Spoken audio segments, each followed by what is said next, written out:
Banjara beat में आपका स्वागत है। आज हम राजगढ़ निवासी श्री प्रमोद सेन से बात करेंगे। इनकी लोक गायकी बुंदेलखंड क्या पूरे देश में चर्चा का विषय बनी हुई है। प्रमोद जी नमस्कार। नमस्कार।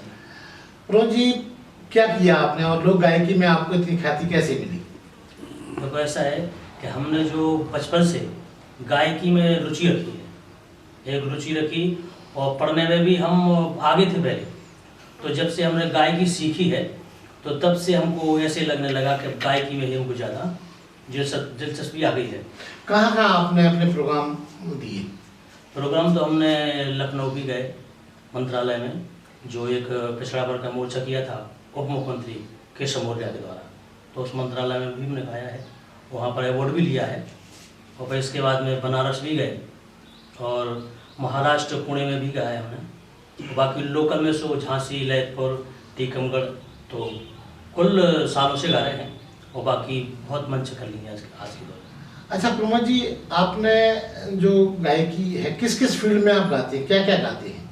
गायकी में तो बुंदेली में जो ये लोकप्रिय लोकगीत गाए जाते हैं, सबसे पहले राई भी गाई जाती है और कार्तिक भी गाया जाता है और लमडेरा भी गाया जाता है, फाग भी गाई जाती है, दिवाली भी गाई जाती है। और हमने स्टार्टिंग की थी कीर्तन से और 80% धार्मिक लोग भजन गाने का प्रयास करते हैं। प्रमोद जी, आप जो गाना गाते हैं जी या जो भजन कीर्तन तैयार करते हैं जी तो क्या वो स्वयं आप रचना आपकी खुद की होती है या कहीं से आप आयात करते हैं, कहीं से प्राप्त करते हैं? रचना तो हमने सर जी शुरू से अपनी करी। पहले जब हम सीखते थे ना तो एक दूसरे के लिखते थे, बड़े बड़े कवि आते थे गाने वाले, तो उनको लिखना हमने जब से सीखा है। जब उनका एक गीत लिख लिया तो उसको उनसे मंथन किया कि उसको कैसे गाना है, कैसे लिखा है इसने, तो उसका अनुमंथन करके फिर धीरे धीरे कोशिश करी हमने। धुन भी आप बनाते हैं? जी, धुन आधारित रहती है, जैसे जो लोकगीत की धुन है तो उस लोकगीत की धुन पर अपनी रचना करते हैं, या कोई कीर्तन रचना करते हैं तो फिल्मी गीत लिया जाता है तो उसको ऊपर रचना करते हैं। अच्छा प्रमोद जी, एक दिलचस्प सवाल ये है कि आप की लोक गायकी में बड़ी प्रतिस्पर्धा है, कंपटीशन बहुत है आपस में कलाकारों का। जी जी। तो क्या आप उसके भी कभी शिकार हुए? नहीं, उसके नहीं हुए हम शिकार। देखो ऐसा है कि कोई किसी भी चीज़ का शिकार होता है, कोई किसी चीज़ का शिकार होता है। शिकार भी कई प्रकार के होते हैं, तो हमको ज़्यादा इसका नशा रहा गाने का और किसी की बुराई राई से हमको कराई से कोई मतलब नहीं रहा है। वैसे कलाकारों में आपस में द्वेष तो रहता है? हाँ रहता तो है, लेकिन वो जिसकी मानसिकता जैसी होती है वो अपने मानसिकता से काम करता है। हमको किसी की टांग खींचने की हमको कभी दिमाग में बात नहीं आई ऐसी कि वो हमसे आगे है या पीछे है। वो अपना कर रहा, हम अपना कर रहा, इसमें खुश रहते हैं। लोक गायकी में हमने देखा बहुत सारी महिलाएं भी गा रही हैं आजकल। जी तो क्या आपकी टीम में महिलाओं की भी हिस्सेदारी है? जी हाँ जी। हम जो बुंदेलखंड में लोकगीत चलते हैं ना, लोक भजन जिसको कहते हैं लोकगीत, तो उसमें बगैर लेडीज, बगैर लड़कियों की वो उसको दिलचस्पी नहीं रहती, उसमें सुनते नहीं हैं लोग। मांग करते हैं लेडीज लड़की की कि आपको हमारे यहाँ गाना के लिए आना है तो फलानी लड़की को लाना है। जैसे कि अभी आपके सामने ही एक फोन आया था कि फलानी लड़की को आप लाएंगे, तो ऐसे ही बगैर मतलब उसमें रोचकता बढ़ जाती है। इसमें बगैर लड़की का नहीं होता है। जैसे अपन कोई चीज़ खाते हैं तो बगैर नमक का स्वाद नहीं होता ना, तो ऐसे ही इसमें बुंदेलखंड में लोग। तो ये माना जाए कि जो लोक गायिका हैं वो भजन कीर्तन में स्वाद की तरह इस्तेमाल होती है? देखो ऐसा है, ऐसा ही होता है। इसमें भी रस है, वेद में भी लिखा है त्रिया रस की खान है। तुलसीदास ने भी लिखा है इसको कि त्रिया रस की खान है। तो जब तक इसमें दोनों, फिल्म भी आप देखिए तो बगैर लड़की और लड़का की फिल्म भी नहीं बनती है ना। तो इसलिए लोकगीत भी एक ऐसा है कि लोकगीत के विषय ऐसा बन गया है कि बगैर लड़की लेडीज का लोकगीत चलता ही नहीं है, सुनते नहीं रहे लोग। अगर हम जाते भी हैं तो लोग धीरे धीरे करके सारे लोग चले जाते हैं, वो ही रह जाते हैं जो आदमी। अच्छा, अगर लोक गायिका होती हैं तो फिर दर्शक बैठे रहते, बने रहते हैं? जी जी हाँ, जो गायिका होती ना तो उनको देखने के लिए तो रहते हैं, कम से कम टाइम पास कैसे, देखने और सुनने के लिए। जी जी। अच्छा प्रमोद जी, एक बात और, आपके शौक क्या हैं इसके अलावा, गायकी के अलावा? देखो शौक तो सर जी हमारे रहे हैं, शुरू से भी रहे। हमने पढ़ा भी है कि हम भगवान की कृपा से नौकरी लग जाए। नौकरी भी के चक्कर में बड़ा काम हमने किया है, पढ़ाई लिखाई भी किया है। शौक का मतलब ये कि जो भजन के अलावा आप और क्या क्या करते हो, जैसे आपको घूमना फिरना, वो पूछ रहा हूँ मैं। अच्छा, तो ऐसा है घूमना फिरने की, तो ऐसा है कि जैसे इसमें जब सारंग आती तो घूमने के लिए तो कोई मतलब नहीं रहता है, क्योंकि इसी के तरीके घूम लेते हैं हम। हजार उसमें जाते हैं, गांव में जाते हैं, शहरों में जाते हैं, जिला में जाते हैं, तो हमारा पर्पज घूमने का भी यही है और कमाने का भी यही है। और पार्ट बिजनेस में थोड़ी सी हम अपने जो 33 बानी PSC है पुलिस ना, तो उसमें समता पे काम भी करते हैं। आप विवाहित हैं? जी। आपके इस लोक गायकी में आपकी पत्नी का क्या रोल रहता है? देखो ऐसा है, पत्नी तो हमारी सीधी है, वो जिस जगह दे भगवान हमारा पति आगे जाए। और हर वैसे हमारी पत्नी का तो यही ख्याल है कि भगवान हमारा पति आगे हो और शिक्षित हो, अच्छे लोगों से जान पहचान हो। लोक गायकी में वो कभी सुधार करती हो, सुनती हैं आपके गायक? हाँ सुनती हैं, सुनती है, अकेले भी सुनती है। वो कहती है हमको सुनाओ, तुम जी गीत कैसा गाते हो, कैसा नहीं गाते हो। वो गाने का प्रयास तो करती हैं, लेकिन शुरू से उन्होंने नहीं गाया ना, तो फिर उन्होंने कि अब ठीक है, अब हम नहीं गाए। आपकी मदद करती हैं? हाँ मदद करती है हमारी, बिल्कुल। प्रमोद जी का ऐसा कोई मुद्दा या ऐसी कोई बात जो प्रोग्राम के जरिए आप लोगों को, ऐसे प्रोग्राम स्टेज पे आपके साथ कुछ ऐसी दिलचस्प कोई घटना घटी हो, वो आप हमसे शेयर कर सकते हैं? देखो वैसी घटना तो नहीं घटी है वैसी, लेकिन ये बात है कि हम एक गांव है हमारा, जिला निवाड़ी पड़ता है, वहाँ के हम रहने वाले हैं, टोड़ी गांव। तो उस टोड़ी गांव में कोई गायक नहीं था, तो सारे लोगों ने हमको, बड़े बड़े लोग थे, आप जैसे न्यायाधीश थे, तो उन लोगों ने सोचा कि अपने गांव में कोई गाने वाला है ही नहीं है, टाइम पास के लिए कोई नहीं है, तो सब लोगों ने सहारा दिया हमको। और सहारा दिया तो हम सोचते थे हम इतने बड़े नहीं हो पाएंगे, ना जा पाएंगे। आज वो उस मुकाम पर ले आए हैं, उनकी आशीर्वाद कि आज आपके सामने हम अपना इंटरव्यू दे रहे हैं और देश विदेश भी देख रहा। यूट्यूब खोल के देखिए, हमारे हजारों तादाद में हमने गाना लिखे हैं, गाए हैं, और कई चेला भी गा रहे हैं। और जो कि अपने बुंदेलखंड में जो अपने पंडित श्री स्वर्गीय देशक पटेरा थे, उनके साथ गाया? उनके साथ हमने गाया है, और उनने हमारी लेखनी भी 4-5 जन भी गाए। कुछ याद है कौन सा भजन है? तो भजन उनने जी बताया था, एक बार फ़ोन किया था, रिकॉर्डिंग थी कन्हैया कैसेट में, तो उनने हमको 4-5 धुनें दी थी। तो वो धुन पर हमने गीत लिखे। आँख से उनकी तबीयत खराब, अटैक हो गया था, तो उनके पास गीत पहुंच गए, लेकिन वो बदकिस्मत वो रिकॉर्डिंग नहीं हो पाई। तो हमने उनके पास 50 बार गाए हैं। और आप जी अपने एक हमारे गुरु महाराज हैं, जिनको उन्होंने बचपन से गुरु माना है, वो आज उनके संरक्षण में पंडित श्री चंद्रभूषण पाठक, आज वो कथावाचक हैं। उनने लोकगीत छोड़ दिए हैं, पहले गाए हैं। कहाँ है रहते हैं वो जिला ललितपुर में पड़ता है, बिरदा गाँव, उस बिरदा गाँव के निवासी हैं, और बहुत बड़े अपने बुंदेलखंड में उनको माना जाए। और हमारी नज़र में उनसे बड़ा कोई कथावाचक और गायक, उनको गाने का गौरव कहा जाता है, उसका कोई दूसरा है नहीं, जो हमारे गुरु महाराज चंद्रभूषण पाठक जी। अच्छा प्रमोद जी, क्या आप मानते हैं जैसे आप गायकी में बहुत रचे बसे हैं जी, जी। और इसी में आप अपना जीविकोपार्जन भी कर रहे हैं जी। तो क्या नई पौध को, नई पीढ़ी को, चाहनी पीढ़ी को भी इसको कैरियर के रूप में या रोजगार के रूप में अपना लेना चाहिए? उससे फायदा होता है?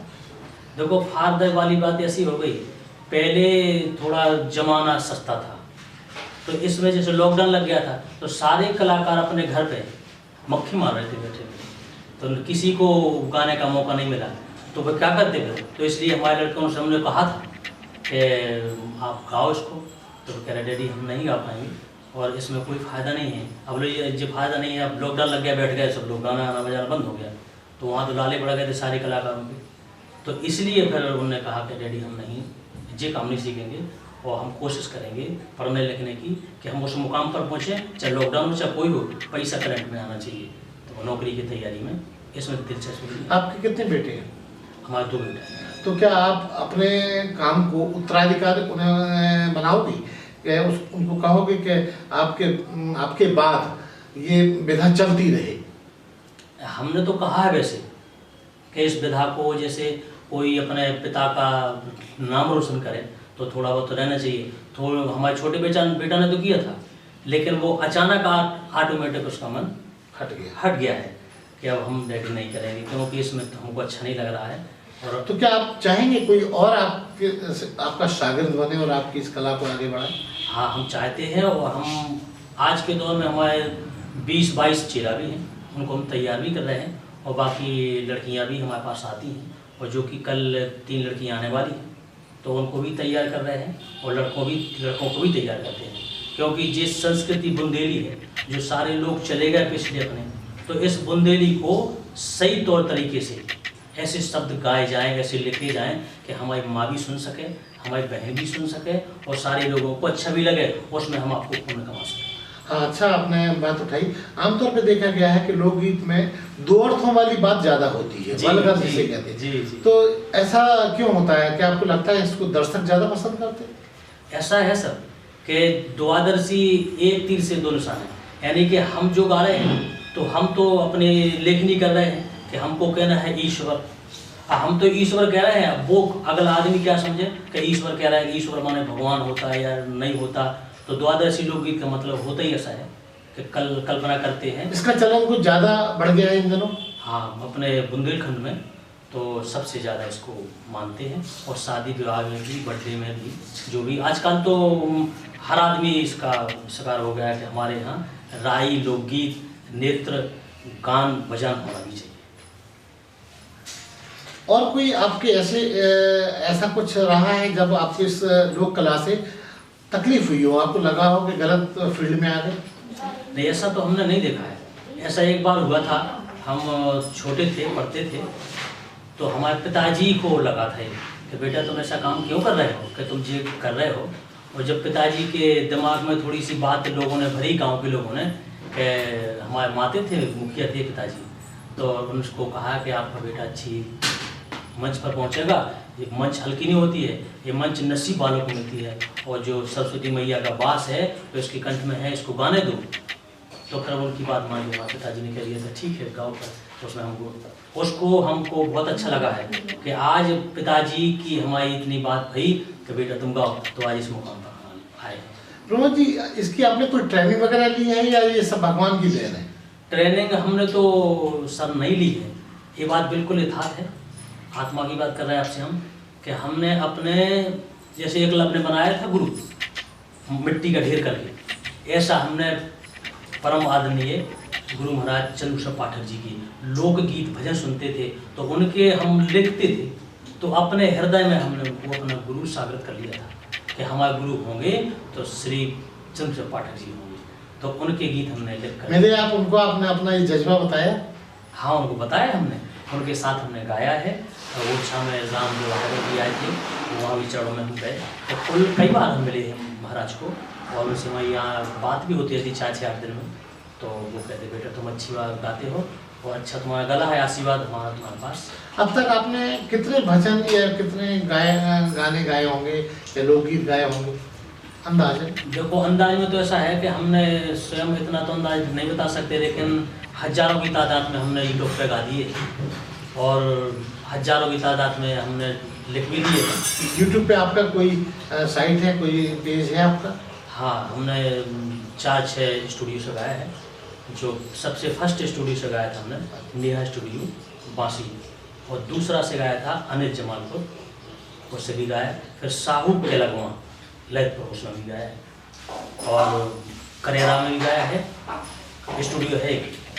और ये अपना छतरपुर, जहाँ के पंडित श्री देसाई पटेरिया के जी की आज हम आप कल्पना गा रहे हैं, बुंदेलखंड में बोई लाने वाले थे, बोई लोकगीत के प्रति थे, तो उनके वहाँ भी हम गा पे गए। तो कमलापत स्टूडियो वहाँ से भी गाया, और अपना ये सपना स्टूडियो से भी गाया है, और कुल गाया। फिर जानकारी नहीं, जो सेट कर लेते हैं, जहाँ गाना जाते हैं तो वहाँ जाते हैं, ये हमारी ज़्यादा हो जाए और हमारी ज़्यादा हो जाए तो ले जाते हैं।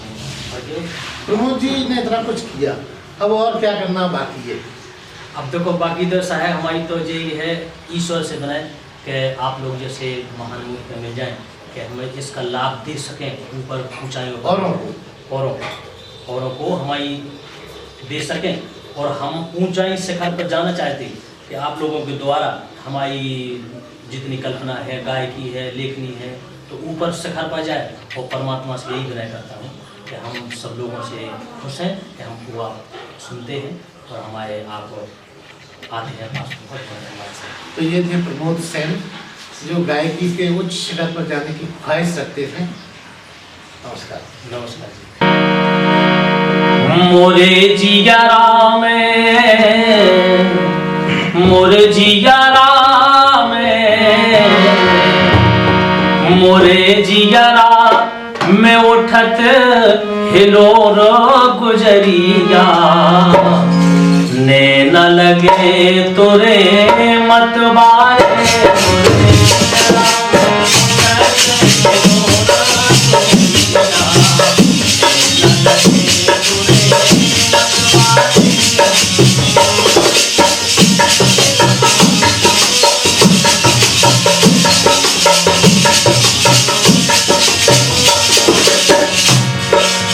मोरे जियारा में उठत हिलोर गुजरिया, ने न लगे तुरे मतवारे। देखो बेदी दमक रही है जैसे जुदैया, बेदी दमक रही है जैसे जुदैया, जैसे जुदैया, बेदी दमक रही है जैसे जुदैया, हार तार कचरा में नाक में पुगरिया। श्रृंगार देखो कैसे करें, एक तो ईश्वर ने रंग रूप अच्छा दो, और श्रृंगार देखो कितना प्यार श्रृंगार करें।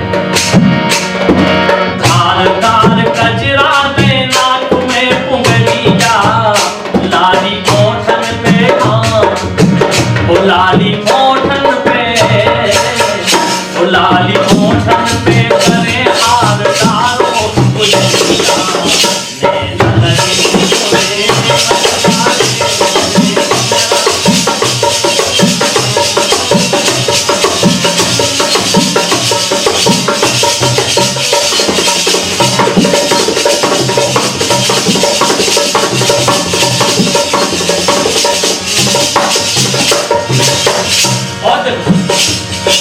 हरी लाल चुड़ियन पे पेरे कंगना, हरी लाल चुड़ियन पे पेरे कंगना, पेरे कंगना, पेरे कंगना, हरी लाल चुड़ियन पे पेरे कंगना, कंगना खनक रौबा बेटी के अंगना। लेकिन पूरे कालन पे, ओ पूरे कालन पे, पूरे कालन पे दिल कारो कारो, ने न लगे तुरे मतवारे।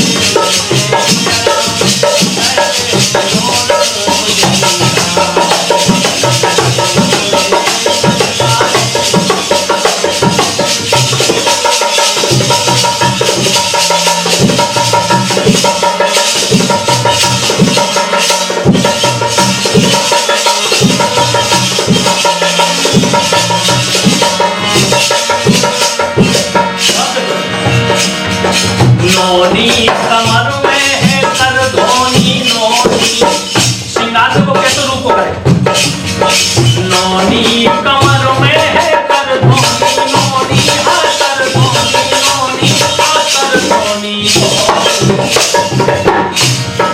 नोनी कमर में है कर धोनी नोनी, चूड़ी की पायल बाबजे अनहोनी, चूड़ी की पायल बाबजे अनहोनी।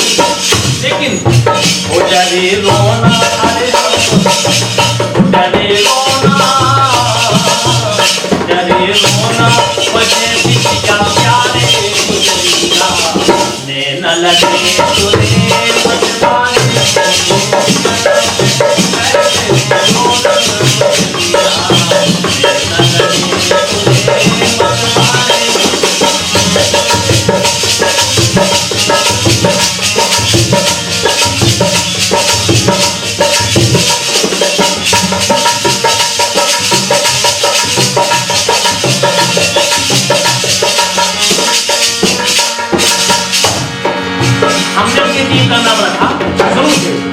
बजरंग सिंह पिंजल मंडल, लेडीज एंड म्यूजिक बैंड, गायक प्रमोद सिंह राजगढ़, झांसी निवासी, टोरी जिला टीकमगढ़। तो आखिरी बात लिखूंगा, ऐसी जो देखे तो मुझे चैन नहीं आता, ऐसी जो देखे तो मुझे चैन नहीं आता,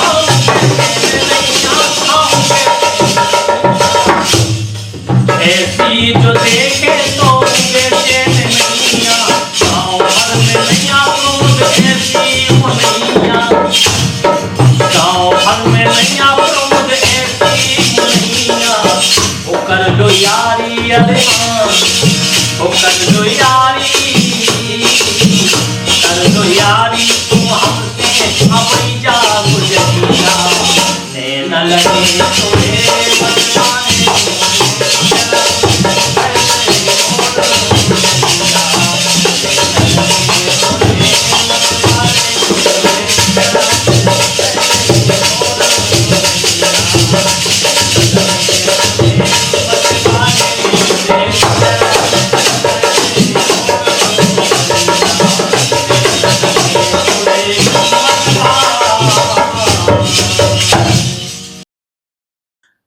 अरे हाँ, इस चैनल को लाइक और सब्सक्राइब करना ना भूलें। देखते रहिए बंजारा बीट्स।